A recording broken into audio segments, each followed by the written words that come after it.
मैंने कहा कि मैं ब्रह्मा विष्णु महेश में भरोसा नहीं रखता। मैं ये कह रहा हूँ कि क्या कि तीनों गंदे आदमी थे? मैंने कहा क्या? मैं ये कह रहा हूँ क्या कि गंदे आदमी थे? मैं इनमें भरोसा नहीं करता। अच्छे थे बुरे थे तुम जानो यार।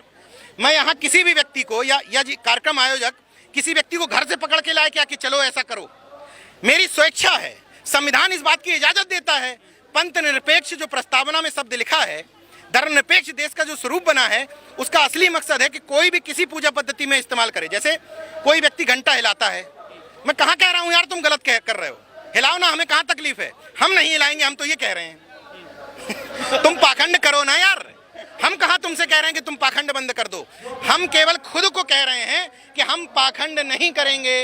हम इन तथागतित जिनका कोई इतिहास नहीं है, जिनका कोई पुराण नहीं है, जिनको गलत तरीके से लोगों की भी। अच्छा, आपसे एक सवाल पूछ रहा हूँ, क्या संभव है मेडिकल साइंस के हिसाब से कि किसी के 10 सिर हो जाएं? संभव है क्या? कोई तर्क के साथ मुझे समझा दे, मैं भी मान लूंगा।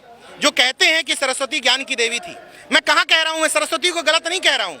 मैं धर्म के ठेकेदारों से विनम्रता के साथ हाथ जोड़ के पूछ रहा हूँ कि मैं चाहता हूँ कि इन जो मूर्ख लोग यहाँ बैठे हैं बौद्धिस्ट बनने के लिए, इन मूर्खों को मैं बताना चाहता हूँ कि सरस्वती ज्ञान की देवी थी। नहीं, पूरी बात सुन लीजिए।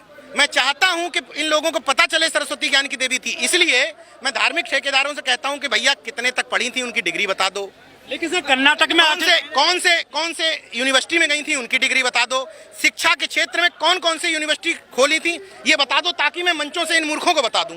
जब मुझे नहीं बताते तो मुझे कहना पड़ता है कि सावित्रीबाई फुले ज्ञान की देवी थी, उनने 10 विद्यालय खोले थे। आप चाहते हैं कि जातिवाद मिट जाए, ऊंच नीच का भेदभाव न रहे, और ये पोंगा पंथ जो कहा जाता है कि गणेश का सिर इस पे लगा दिया गया बिना ब्लड चेक किए हुए, आप इस तरह की बातों से मोड़ना चाहते हैं तो आइए, आपका स्वागत है। सर, आप देश में बौद्ध धर्म की दीक्षा दिलवा रहे हैं, लेकिन ये जो हिंदू धर्म है ना, ये पूरी दुनिया में फैल गया है, अटैची में बंद होकर के विदेश भी चला गया है। पहले एक बात क्लियर कर देता हूँ, मैं दीक्षा नहीं दिलवा रहा हूँ। मैं पत्रकार हूँ। मैं हर उस मंच पर मौजूद रहता हूँ जहाँ पर, मैंने फिर से कहा, मैं वैज्ञानिक और तार्किक व्यक्ति हूँ और मानववादी दृष्टिकोण रखता हूँ। ये 3 चीजें जिन मंचों पर होंगी, मैं अर्जक संघ के मंच पे भी दिखता हूँ, अम्बेडकर वादियों के मंच पे भी दिखता हूँ, बुद्धिस्ट के मंच पे भी दिखता हूँ, और जहाँ जहाँ मूल निवासी की बात होती है, इन तमाम सारे मंचों पर मैं मौजूद रहता हूँ। जहाँ पर तर्क विवेक की बात हो, जहाँ पर पाखंड अंधविश्वास की बात हो, जातिगत श्रेष्ठता की बात हो, वहाँ मैं नहीं दिखता। आप एक चीज बताओ, जितने भी डकैत हुए, जितने भी लुटेरे हुए, सब ने मंदिर जरूर बनवाए, सब ने मंदिर बनवाए, सब ने घंटे टंगवाए। क्यों करवाए? कि धर्म इन्हीं लुटेरों का अड्डा है। वो कहता है कि वहाँ लूट करके आओ, वहाँ मर्डर करके आओ और हमारी शरण में आ जाओ, हमारे घंटा चढ़ा दो, हमारे सोहीरा जबरा चढ़ा दो। वो नहीं कहता है। उस तथाकथित ईश्वर और आपके बीच का जो बिचौलिया है, जो आपसे पैसे खा रहा है, वो कहता है, वो बताता है। जब नोटबंदी हुई थी तो क्या मिट्टी की या पत्थर की मूर्ति ने कहा था कि ये वाले नोट नहीं चलेंगे हमारे यहाँ, ये बंद हो गए हैं? उस बीच के बिचौलिए ने कहा था कि ये नोट हमारे यहाँ चलने बंद हो गए। जिस देश में पत्थर की मूर्तियों को दूध पिलाया जा सकता हो, जिस देश में यहाँ जितने लोग खड़े हुए हैं उनमें से किसी से पूछ लो कि मुंह नोचवा या चोटी कटवा किसी के घर में आया था? लेकिन आया था। ये देश अफवाहों से चलता है, अफवाहों से, मूर्खता से चलता है। तो लोग वो चाहते हैं ना, नहीं लोग मजे लेते हैं ना उन चीजों में। ऐसे वोट दिया जा रहा है उनको। यही मैं कहना चाह रहा हूँ कि लोग अगर तुम्हारी चीजों पे मजे ले रहे हैं तो क्यों परेशान हो के लोग बौद्धिस्ट बने जा रहे हैं? अगर मजे ले रहे हैं तुम्हारी तरफ, तो फिर इस तरफ आने में इतना तुम्हें परेशानी क्यों है? FIR दर्ज क्यों करवाते हो? भावनाएं तुम्हारी आहत हो रही हैं, उसके मुकदमे दर्ज क्यों करवाते हो अगर लोग तुम्हारी तरफ खड़े हैं? लेकिन सर, मोदी जी तो हिंदू धर्म को मजबूत कर रहे हैं देश में। मैं भी मजबूत करना चाहता हूँ। मैं चाहता हूँ कि मैं गर्व से कहूँ कि मैं हिंदू हूँ। मैं चाहता हूँ ये कहना, राष्ट्र बनेगा। मैं चाहता हूँ ये कहना। लेकिन जब मुझे पता चलता है कि तमिलनाडु में गैर ब्राह्मण पुजारी बनाए जा रहे थे तो ब्राह्मणों ने सुप्रीम कोर्ट, हाई कोर्ट में रिट कर दी, तो मुझे लगता है कि इसका मतलब मैं साला गर्व से नहीं कह सकता कि मैं हिंदू हूँ। जब मुझसे कहा जाता है कि तुम जनेऊ नहीं पहन सकते, ये जनेऊ पहन सकता है, तो मैं कैसे गर्व से कह दूं कि मैं हिंदू हूँ? मैं कहना चाहता हूँ, लेकिन मुझे जब पता चलता है कि धर्म के संगठन OBC SC आरक्षण का विरोध करते हैं और हमारे व्यक्ति को सिर्फ इस आधार पर पीट देते हैं कि वो अम्बेडकर जयंती मना रहा है, तो मैं कहना भी चाहता हूं, तो कैसे कह दूं मैं गर्व से हिंदू हूं?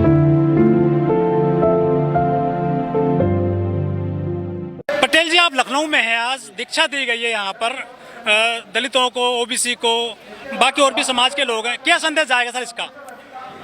दलितों या OBC को नहीं दी गई, उन लोगों को दी गई है जो पाखंड और अंधविश्वास से नफरत करते हैं, उन लोगों को दी गई है जो वैज्ञानिक चिंतन में मानववादी दृष्टिकोण में भरोसा रखते हैं, जो ये कहते हैं कि मानव मानव बराबर है। उस तरह का कोई भी व्यक्ति है, मैं तो सवर्णों का स्वागत करता हूं। आप मानववाद में भरोसा रखते हैं। जो गौमूत्र की बात करते हैं, देश में बहुत सारे लोग हैं वो कोहिनूर बता रहे हैं गोबर को, गौमूत्र बेचा जा रहा है, और कैसा आपको विज्ञान चाहिए? विज्ञान, मैं सिर्फ इतना पूछना चाहता हूं, रामदेव करोड़पति बन गए हैं गौमूत्र बेच मैं करके। सिर्फ इतना पूछना चाहता हूं रामदेव जैसे लोगों से या गौमूत्र रखने वाले लोगों से कि जब बीमार होते हैं खुद रामदेव, तो जब एडमिट होते हो तो उस समय आयुर्वेदिक का इलाज क्यों नहीं करवाते हो? उस समय वैज्ञानिक मशीनों का इस्तेमाल क्यों करते हो? एम्स में एडमिट होने क्यों जाते हो? जितने भी लोग चले गए थे उनके। जितने भी हमेशा जाते हैं, जितने भी लोग जो कहते हैं कि गाय गंगा गोबर गौमूत्र से सब ठीक हो जाएगा, पीजीआई में जितने एडमिट लोग हैं उनसे जाके पूछो कि पाखंड पे भरोसा करते हो कि नहीं, सब पाखंडी होंगे लाइन से। लेकिन नीरज जी, हमारे नोएडा में एक बिल्डिंग गिराई गई थी अभी 28 तारीख को, 28 अगस्त को, ट्विन टावर। मैं वहाँ मौजूद था। वहाँ जो मुंबई की जो टीम आई थी उसको गिराने के लिए, एक्सप्लोसिव, उसने पहले पूजा पाठ करी। पूजा पाठ कहीं ना कहीं तो फिर तो प्रसिद्ध तो है ना, उसमें बेशक बारूद लगाया गया था, लेकिन पूजा पाठ सबसे पहले की गई। सर, किसी भी देश काल परिस्थिति में हमेशा तार्किक लोगों की संख्या कम रही है। एक बड़ी बात बोल रहा हूं आपके चैनल पर, जो भीड़ होती है वो तो आसाराम बापू आज जेल से निकल के आ जाए तो उसके सामने भी हो जाएगी। तो भीड़ से जनता का जनमत तय नहीं होता कि यही सही है। हमेशा जो दार्शनिक लोग हों, एक दार्शनिक का नाम बता दीजिए जो ईश्वर की सत्ता पर विश्वास करता हो। तथागत दार्शनिक थे, कहते थे कि कोई ईश्वर नहीं है, थे। जितने भी दार्शनिक हुए, अरस्तु हुए, प्लेटो हुए, जिन्होंने देश को, सामाजिक को बदलने का काम किया, ज्योतिबा फूले से लेके बाबा साहब, सब ये क्यों कहते थे कि ईश्वर की कोई सत्ता नहीं है? उसकी वजह है कि देखिए, असली बुद्धिस्ट होना, ये केवल नमो बुद्धाय वाला नहीं, असली बुद्धिस्ट होना और असली नास्तिक होना कितना कठिन है। आप पत्रकार हैं, किसी भी नजदीक के थाने में चले जाइए, पूरा लिस्ट उठा के देखिए कि उनमें से एक भी रेपिस्ट आपको ऐसा मिल जाए जो ईश्वर की सत्ता में भरोसा ना करता हो, मैं आज से ही किसी भी मंच पे जाना बंद कर दूंगा। क्या नास्तिक रेपिस्ट हो सकता है? क्या सच्चा बौद्धिस्ट मर्डरर हो सकता है? किसी थाने की लिस्ट में बता दो मुझे कि कभी कोई बौद्धिस्ट या कोई नास्तिक आपको मर्डरर मिला हो या रेपिस्ट मिला हो। नहीं हो सकता, क्योंकि एक पायदान ऊपर की चीज है। ईश्वर को मानना कायरों का काम है। हम गुनाह करके आए और सब कुछ ईश्वर पर छोड़ दें। नीरज जी, आप जो हिंदू धर्म को बहुत टारगेट करते हो, बाकी और भी बहुत सारे धर्म है, पाखंड उनमें भी है, ऐसा क्यों? जहां जो बहुसंख्यक होता है और जिसमें आप अगर देखें तो मैं सबसे ज्यादा कुर्मी समाज के नेताओं को टारगेट करता हूं। ये गौर किया आपने? जो व्यक्ति जिसमें जन्म लेता है, पहली जिम्मेदारी है कि गंदगी वहीं साफ करो। एक रीजन। दूसरी बात, इस पूरे पंडाल में जितने भी लोग आए हैं उनमें लोग 99% एक विशेष धर्म को मानने वाले हैं। तो जो उस विशेष धर्म के माध्यम से पाखंड कर रहे हैं, पहले वहां से बाहर निकाला जाए। जब हिजाब की बात होती है तो मैं कहता हूं मुस्लिमों से कि हिजाब पहनना स्त्री मुक्ति नहीं हो सकती, ये स्त्रियों की गुलामी है। खुले मन से बोलता हूं, मेरे साथ जो भी मुस्लिम मन शेयर करता है वो वही शेयर करता है जो साइंटिफिक और वैज्ञानिक टेम्परामेंट का होता है। मुझे कतई नहीं पसंद कि मैं इस तरफ के पाखंड का विरोध करते हुए उस तरफ के पाखंड को अपने ऊपर ओढ़े रहूं, क्योंकि मैं ना राजनीतिक व्यक्ति हूं ना संगठन चलाता हूं। लेकिन जिस तरह से आप देते हैं वक्तव्य अपना, उससे लोगों की भावनाओं तो आहत होती है ना। जैसे मैंने कहा कि मैं ब्रह्मा विष्णु महेश में भरोसा नहीं रखता, इससे भावना कैसे आहत हो सकती है? आप किसी के भगवान को जो निशाने पे ले रहे हैं। अरे मैं कह रहा हूं कि मेरी आस्था नहीं है, मैं तुमसे कहां कह रहा हूं कि तुम भी ना रखो। लेकिन प्रचार तो कर रहे हैं ना उस चीज का आप। मैं ये कह रहा हूं कि मैं इनको नहीं मानता। जैसे कोई अगर कह रहा है कि मैं बाबा साहब को नहीं मानता, तो इसको भी आप क्लॉज में लाइए कि भावनाएं आहत हो जाएंगी किसी की। कोई अगर कहेगा मैं ज्योतिबा फूले को नहीं मानता, तो ये नियम में लाइए ना कि ये कहने वाला कि मैं ज्योतिबा फूले में भरोसा नहीं रखता, इससे भी भावनाएं आहत होंगी। भावनाएं की डेफिनेशन संविधान में दी हुई है क्या?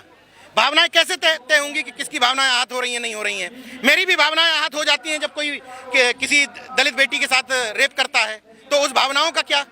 उन भावनाओं का क्या जब रात में 100 जला दिया जाता है? उन भावनाओं का क्या जब मेरे भाइयों को एनएफएस कह करके प्रोफेसर नहीं बनने दिया जाता? उन भावनाओं का क्या जब मेरे घर के बच्चों को लेटरल एंट्री के माध्यम से बाहर कर दिया जाता है? भावनाएं कौन डिसाइड करेगा? क्या संविधान ने डिसाइड की? ये तथाकथित धार्मिक ठेकेदार जो धर्म के हिसाब से इस देश को चलाना चाहते हैं, मैं उसका विरोधी हूं। और उस विरोध करने के लिए किसी की भावनाएं आहत हो जाए, मैं कुछ नहीं कह सकता। मैं आपसे पूछना चाहता हूं, आप पत्रकार हैं, अगर मैं एक आपको आकृति बताऊं कि चोटी, ठीक है, गले में माला, कंठी, और मंदिर में कोई बड़ा टीका कोई मंदिर में जा रहा है तो क्या कहोगे आप? कौन है वो व्यक्ति? पुजारी है, ब्राह्मण है। पुजारी। हिंदू क्यों नहीं कहोगे? आप ही बताओ, क्यों नहीं कहोगे हिंदू?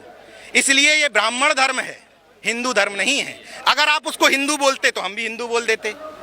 अगर मैं आपको ये बताऊं कि मस्जिद, टोपी और कुरान, तो आप क्या कहोगे? मौलवी है। क्या कहोगे?